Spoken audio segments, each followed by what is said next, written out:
Argumento. Definido de manera definido. Herrera Ibáñez, A. y Torres, J. 2007. Falacias, 10 a 21. Torres asociado. ¿Qué es un argumento? Definido de manera sencilla, el argumento se compone de una opinión y su justificación, planteadas, ambas, por un sujeto, o un grupo, que estuviera pretendiendo defender cierto cúmulo de ideas. Analicemos el ejemplo siguiente. El Reglamento Interno de la Comisión Nacional de Derechos Humanos indica en cuáles circunstancias ésta podría intervenir emitiendo recomendaciones de respeto a la legalidad vigente. Tales circunstancias son: violaciones administrativas, vicios en los procedimientos y delitos que lesionen a una persona o a un grupo y que sean cometidos por una autoridad o servidor público. Violaciones administrativas, vicios en los procedimientos y delitos que lesionen a una persona o grupo, cometidos por otros agentes sociales, cuya impunidad provenga de la anuencia o la tolerancia de alguna autoridad o servidor público. En los casos a que se refieren los dos incisos anteriores, por negligencia imputable a alguna autoridad o servidor público.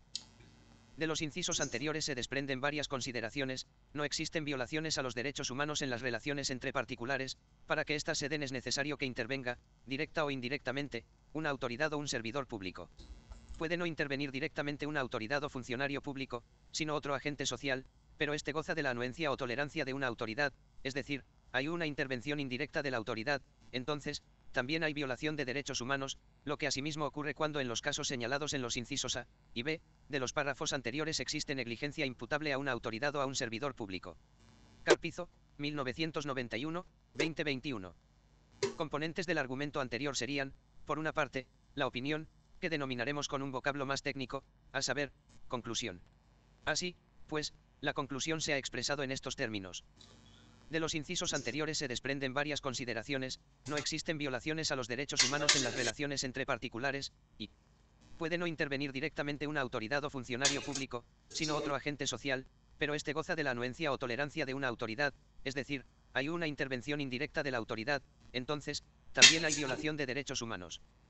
Por otra parte, el componente restante del argumento, la justificación, es decir, la serie de enunciados que fundamentan la conclusión apuntada, se ha expresado mediante las ideas.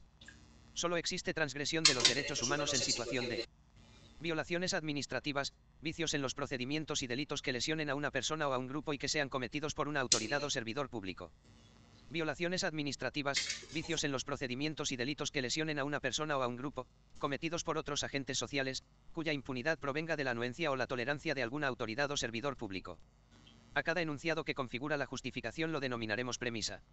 Ejemplos de premisas, reiteramos, serían: si hay desobediencia a los reglamentos administrativos que lesione a grupos o individuos, se atacan los derechos humanos de estos. Si hay tolerancia de parte de alguna autoridad o servidor público para que cierto agente social lesione a una persona o grupo, entonces existe atropello a los derechos humanos. Observándose negligencia o descuido en el cumplimiento de la reglamentación administrativa y surgiendo por ese motivo el efecto de dañar a personas o grupos, se asumiría, también, perjuicio a los derechos humanos de los afectados, etc. Dentro del argumento, la serie de premisas debe relacionarse de manera pertinente con la conclusión, pues a esta última resulta inadecuado justificarla mediante aseveraciones fuera de lugar. A un político, por ejemplo, se le inquiere: justifique su dicho, la democracia no tiene lugar en un país inculto. Circunspecto, replica: es así porque soy honesto y me gusta decir la verdad. Como puede notarse, pretende fundamentar su conclusión aduciendo premisas no pertinentes, relacionadas con su honestidad y gusto por la veracidad. Tal proceder merma la confianza en la forma de argumentar. Al mismo tiempo, premisas y conclusión se interconectan por medio de una relación llamada de consecuencia, es decir, unas permiten inferir la otra. Así acontece en la afirmación: cuando la deuda externa e interna absorben más del 50% de los ingresos de un país, entonces los gastos para beneficio social casi no existen y la población creciente padece la falta de servicios. La escasez de dinero, por lo tanto, deja de lado gastos necesarios. El enunciado, premisa, sobre las cuotas de una deuda ingente propicia otro, conclusión, respecto a la ausencia de bienestar por carencia de recursos económicos. Varias expresiones en el lenguaje cotidiano permiten identificar la unión premisas-conclusión. Veámoslo. Sea la letra P, premisas, y la letra C, conclusión. De P se sigue C. De ahí que C. Por eso C. En consecuencia, C. Luego C. Por lo tanto, C. Por lo cual C. Puesto que P, C. Dado que P, C. De P inferimos C. C. Pues P. C. Puesto que P. C. Porque P. C. Ya que P. C. Debido a P. C. Cuando P. Etc. En resumen, podemos reconocer al argumento mediante dichos indicadores, que establecen la pretensión de enlace entre premisas y conclusión. Falacia, o argumento falaz. Caracterizando todavía más el argumento, diremos, no siempre están expuestas con claridad tanto las premisas como la conclusión, y podemos mostrarlo en el siguiente texto. La Biblia hebrea solo se refiere en una ocasión al aborto, en Éxodo 21, 22-23. Si algunos riñeren e hirieren a una mujer embarazada y ésta abortase, pero sin que hubiera daño, serán penados conforme a lo que les impusiere el marido de la mujer y juzgaren los jueces. Mas si hubiera daño, entonces pagarás vida con vida. Los maestros del Talmud interpretaron que el término daño se refería a la muerte de la mujer. La ley judía nunca catalogó como asesinato la muerte de un niño cuya cabeza aún no había asomado al mundo. De hecho, para la mayor parte de los comentaristas, la preocupación principal es la de obtener que el responsable pague al marido daños y perjuicios, pues el feto es de su propiedad. Curiosamente, cuando los legisladores judíos trataron el tema del asesinato, basándolo en el texto que dice: el que hiriere a alguno, haciéndole así morir, morirá, Éxodo 9 y 12, afirmaron que la palabra alguno debe ser interpretada en el sentido de un hombre, pero no de un feto, Talmud Sanedrín 84b, por lo cual el destruir un feto no nacido no se considera asesinato. David de Tapchnik, rabino de la comunidad israelita de México, El aborto en la tradición judía, en Ciencias, Revista de Difusión, No 27, julio de 1992, Facultad de Ciencias, UNAM, p. 34. En el marco de la tradición judía, se interpreta argumentadamente sobre la opción de que el aborto sea, o no, un asesinato. Se omite en la cita textual una respuesta definitiva, sin embargo, se incluyen elementos de juicio para poder reconstruir algún razonamiento. Por ejemplo, premisa 1. Si fuera agredida la mujer encinta y, como consecuencia, abortara sin que ella sufriera daño, el delito podría penarse según lo determinaran el juez y el marido, incluso, se colige, podrían otorgar el perdón. Premisa 2. Cualquier daño de muerte a la mujer costaría la muerte al infractor. Conclusión. Por lo tanto, el feto abortado por atacar a la embarazada es un caso que excluye de la pena capital al agresor, puesto que no existe situación en la cual pagar vida con vida. Una persona, el atacante, causó el fallecimiento del feto, que, por no entrar siquiera en la categoría de infante, se descarta por ello el agravante del asesinato. La versión anterior, por supuesto, podrá contrastar con otra del lector, lo importante será estructurar inteligentemente, con apego al texto, uno o varios razonamientos. Ahora bien, sea explícito o implícito, el argumento deberá mostrar una relación de consecuencia, correcta o incorrecta, entre las premisas y la conclusión. Pongamos atención a un caso de consecuencia incorrecta. Esta es mi casa, espeta colérica una madre, y si no te gusta mi manera de ser, ya puedes ir empacando. Que la casa sea de su propiedad, premisa inicial, en efecto, puede ser verdadero, también, que le disguste al interlocutor, o interlocutora, la manera de ser de su madre, segunda premisa.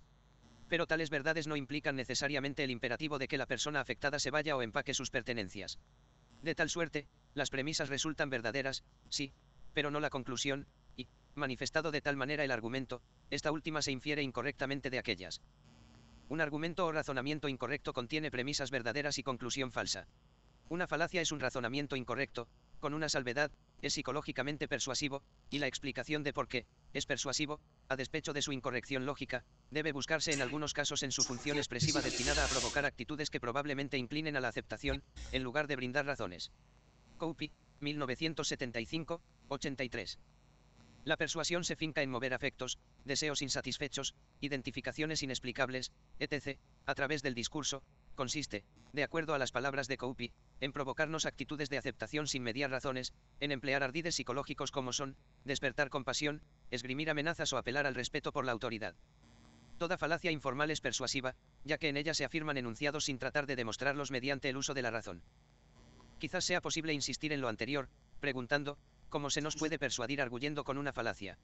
En primer lugar, si, como ya apuntamos, equivale a un argumento incorrecto, estará compuesta de premisas y conclusión, y en segundo lugar, se trataría de persuadirnos de que esta, la conclusión, está justificada en las premisas, cuando en realidad no es así, es decir, no hay una conexión correcta entre unas y otra, es más, según lo expuesto, las premisas ni siquiera podrían considerarse razones favorables a la verdad de la conclusión, sino una especie de trampas psicológicas que nos inclinan a la aceptación de esta última. Sea, no importa, verdadera o falsa. Por ejemplo, en este diálogo entre padre e hijo. Deja de fumar, puede hacerte daño. Y replica, enfadándose el hijo, tú también lo hacías cuando eras joven, o no me vayas a decir que no es cierto. El enunciado a discutirse, claramente, es, fumar te hace daño, pero, en lugar de aportar razones en favor o en contra de su verdad, hábilmente regresa el hijo a la misma respuesta, dando a entender que la conducta censurada por el padre él mismo la llevó a cabo, alguna vez, cuando joven. Por ello, añadiría el hijo, no tendría de qué admirarse. Ciertamente, es una vía para descontrolar al interpelador, generándole culpabilidad y llevándolo al convencimiento de una aseveración muy distinta: acepta que yo fume como tú lo aceptabas para ti mismo. ¿Cómo lo logró? Apelando al expediente de suscitar remordimiento por la actitud supuestamente arbitraria de prohibir acciones que toleraba en su propia persona. Y muy probablemente el padre terminará aceptando la aseveración del hijo, no porque existan razones de peso, sino por los elementos persuasivos de la justificación. Falacias formales, falacias informales. Las primeras, formales, pueden expresarse mediante símbolos lógicos, distinguiendo con precisión las partes que las componen. Las segundas, en cambio, no han podido formalizarse, es decir, representarse mediante el uso de símbolos, solo pueden describirse de una manera general los elementos que las conforman, utilizando para ello el lenguaje natural. A lo largo de este libro analizaremos falacias informales, planteando una alternativa de esquematización para algunas de ellas. Observemos el ejemplo de una falacia formal, denominada falacia de afirmación del consecuente. Si la contaminación rebasó los 300 puntos IMECA, hay molestias visuales y respiratorias en la población capitalina. De hecho, hay molestias visuales y respiratorias en esta población.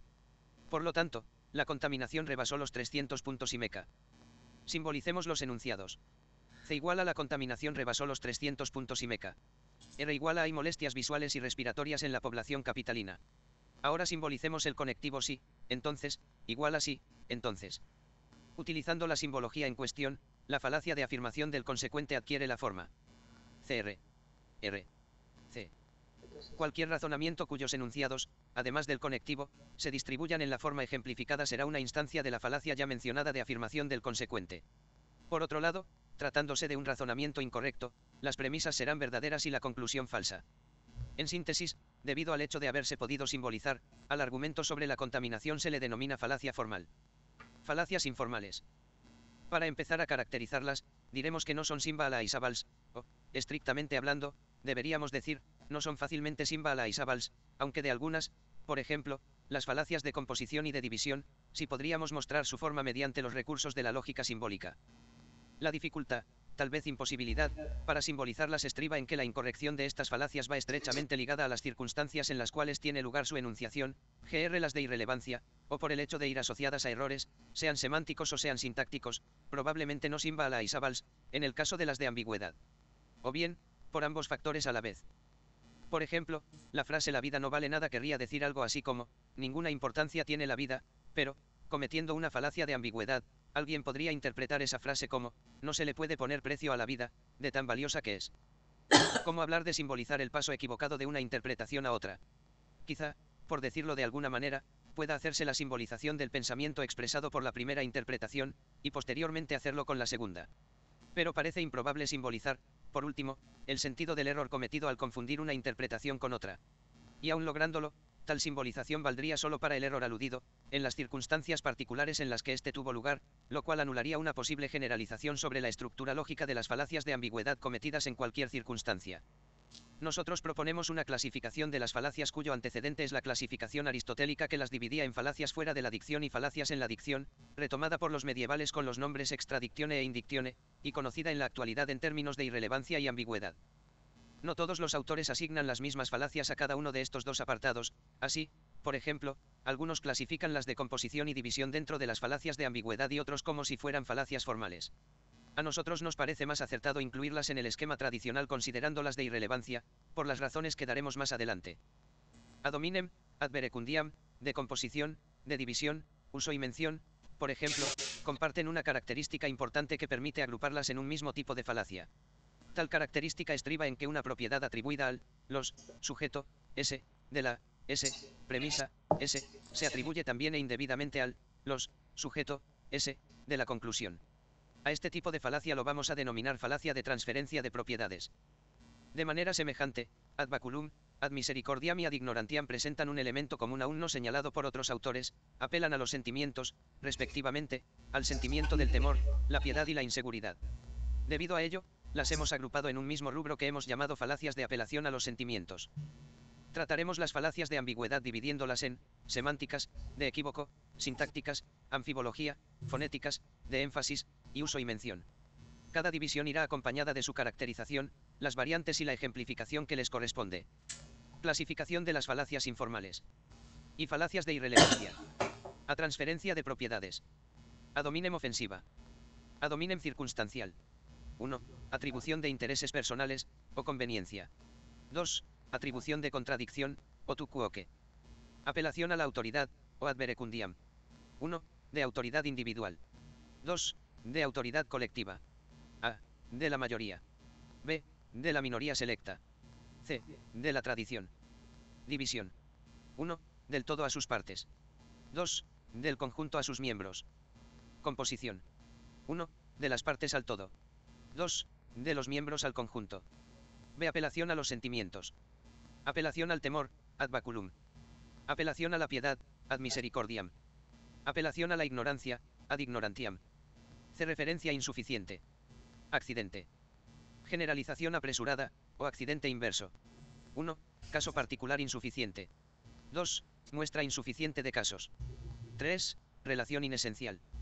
Petición de principio. 1. De repetición. 2. Círculo vicioso. Bifurcación. De conclusión irrelevante, ignoratio elenchi. Causa falsa. 2 falacias de ambigüedad. Equívoco. Anfibología. Énfasis. 1. Ambigüedad fonética. 2. Descontextualización. Uso y mención.